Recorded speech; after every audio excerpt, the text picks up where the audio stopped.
Shalom God Lovers, mari sambut hari yang baru dengan ucapan syukur dan hati yang tertuju kepada Tuhan. Tak kau lupakan diriku, kau ingatku adalah debu, tetapi kau meninggikannya di hadapan malaikatmu. Tak kau hapuskan namaku dari kitab kehidupanmu. Kau tak malu mengakuinya di hadapan Bapa. Kau Allah yang tiada mengingat lagi segala kesalahanku yang telah Engkau ampuni.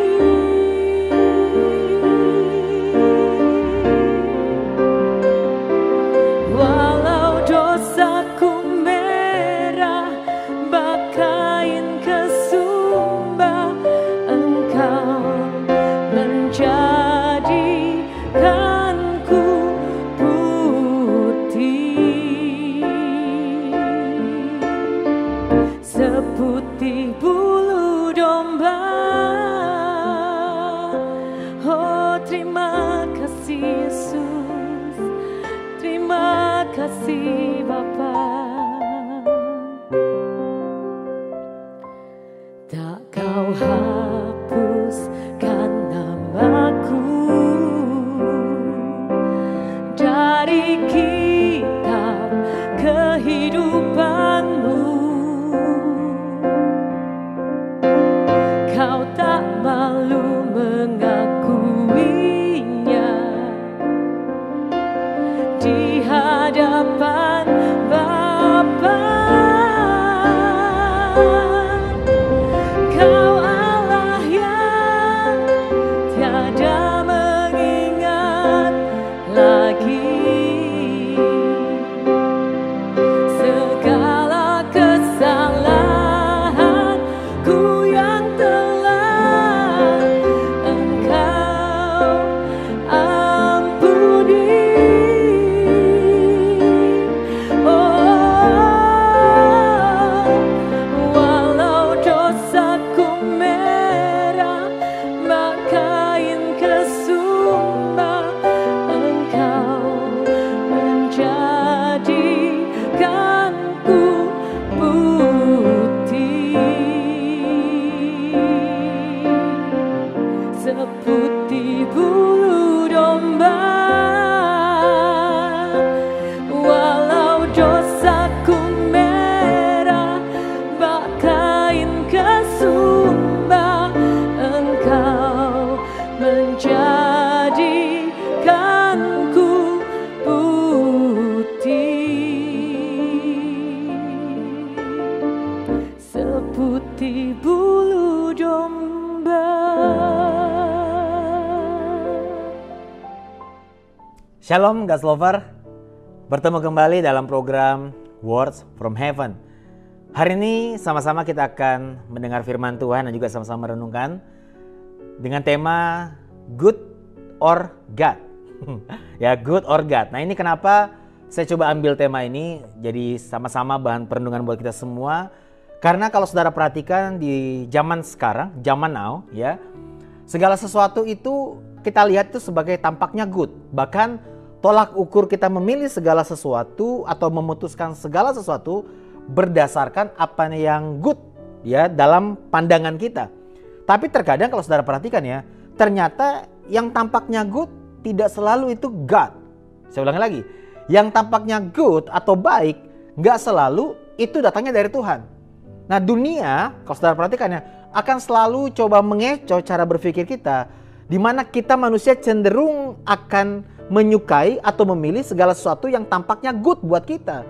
Tapi sayangnya atau malangnya atau seringnya bahkan kita lebih memilih goodnya daripada God-nya. Ya, kita cenderung salah pilih saudara. Kenapa? Karena kita hanya melihat dalam kacamata kita yang kita anggap good, ternyata itu bukan datangnya dari Tuhan.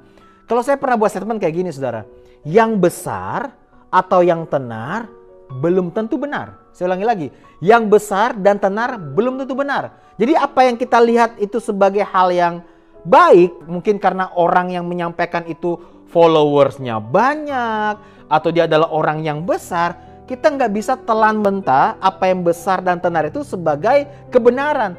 Kenapa? Karena yang besar dan tenar belum tentu benar, saudara. Ya bahkan Alkitab mengatakan dalam Matius 7 juga bilang begini, saudara. Lebarlah pintu yang menuju kepada kebinasan. Dan begitu banyak orang ke sana dan mereka akan berujung kepada kebinasan. Tapi sempitlah pintu yang menuju kepada kehidupan. Artinya begini, kita jangan sampai terkecoh.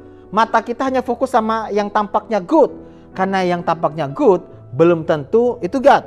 Nah kita lihat ayat firman-Nya saudara. Di dalam Amsal 14 ayat yang ke-12 bilang begini. Ada jalan yang disangka orang lurus tetapi ujungnya menuju maut. Jadi ada jalan yang disangka orang lurus tapi ujungnya itu maut. Bahkan kalau saudara perhatikan dari awal Alkitab aja, saudara kalau lihat dari kitab Kejadian, kejatuhan manusia pertama kali pun karena hal ini. Apa yang dianggap good itu justru membuat mereka jatuh dalam dosa. Saya bacakan buat saudara. Dalam Kejadian 3 ayat yang ke-6 bilang begini saudara. Perempuan itu melihat bahwa buah pohon itu baik untuk dimakan. Ya, perhatikan baik-baik ya. Perempuan itu melihat bahwa buah pohon itu baik untuk dimakan. Good. Ya, baik untuk dimakan dan sedap kelihatannya. Ya, lagi pula pohon itu menarik hati karena memberi pengertian. Lalu ia mengambil dari buahnya dan dimakannya dan diberikannya juga kepada suaminya yang bersama-sama dengan dia dan suaminya pun memakannya. Perhatikan baik-baik. Berawal dari apa yang dianggap baik, yang sedap kelihatannya dan juga yang menarik hati. Ya, kejatuhan manusia pertama kali ke dalam dosa gara-gara hal itu.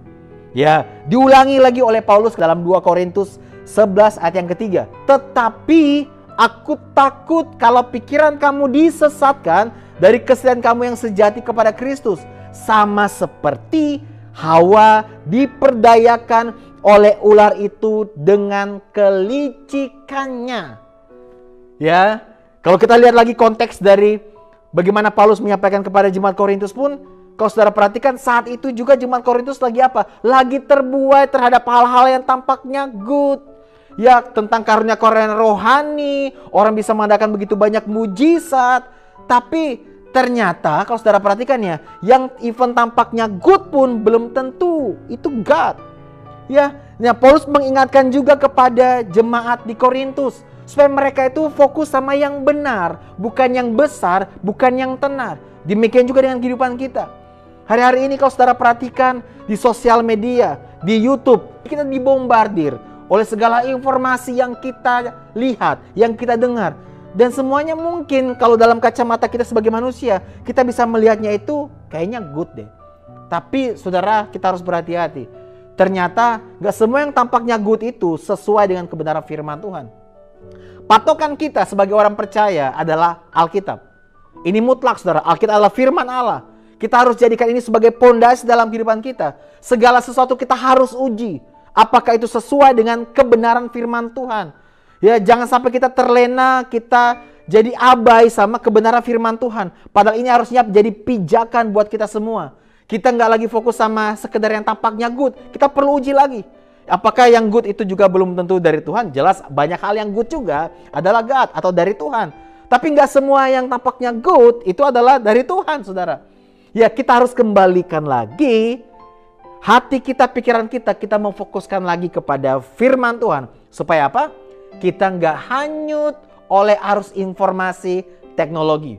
Di mana informasi tentang kita itu begitu banyak kita lihat di sosial media, di YouTube. Dan juga mungkin informasi tentang Tuhan yang dengan begitu banyak cara pandang melihat tentang Tuhan. Tapi buat kita sebagai orang percaya, Alkitab mutlak sebagai firman Allah. Kita harus kembalikan lagi apakah semua yang kita lihat event itu tampaknya good. Kita harus kembalikan lagi kepada firman Tuhan berdasarkan Alkitab atau tidak. Supaya kita tidak seperti orang-orang dalam Matius 7 tadi. Kita masuk kepada pintu yang menuju kepada kebinasaan.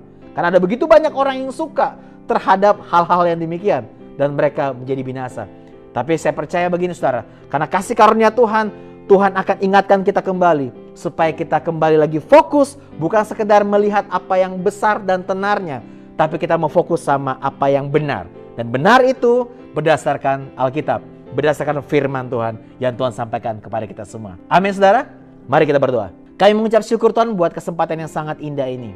Ingatkan kami terus Roh Kudus supaya kami gak melenceng. Kami jangan sampai terbuai oleh apa yang tampaknya good. Tapi ternyata bukan God. Bukan datangnya dari Tuhan. Tapi kami percaya Tuhan mungkin kami pernah buat keputusan yang keliru. Mungkin kami pernah mengalami pemahaman yang keliru. Tapi kami percaya Engkau adalah Tuhan yang turut bekerja di dalam segala sesuatu untuk mendatangkan kebaikan buat kami semua. Kami percaya Tuhan. Kalau Engkau Tuhan yang akan bawa kami terus supaya kami benar-benar menjadi anak-anak-Mu yang jatuh cinta kepada firman Tuhan. Jatuh cinta kepada Alkitab. Alkitab menjadi dasar mutlak buat kami semua untuk kami berpijak. Bukan lagi keadaan kami, bukan lagi apa yang dunia katakan, tapi semua apa yang firman Tuhan katakan. Itu adalah pondasi kehidupan kami semua Tuhan. Terima kasih buat hari ini Tuhan. Tuhan ingatkan kami semua supaya kami benar-benar hidup sesuai dengan kebenaran firman-Mu. Dalam nama Tuhan Yesus kami sudah berdoa dan juga mengucap syukur kepadamu. Haleluya. Amin. God's lovers, saya juga berharap Bapak Ibu Saudara sekalian semua yang menyaksikan video ini juga membagikan link YouTube ini kepada kerabat, saudara juga teman-temannya. Supaya bukan sekedar saudara yang diberkati tapi juga kita mau jadi penyalur berkat Tuhan ya. So, sampai ketemu di renungan selanjutnya. Terima kasih semuanya. Tuhan Yesus memberkati.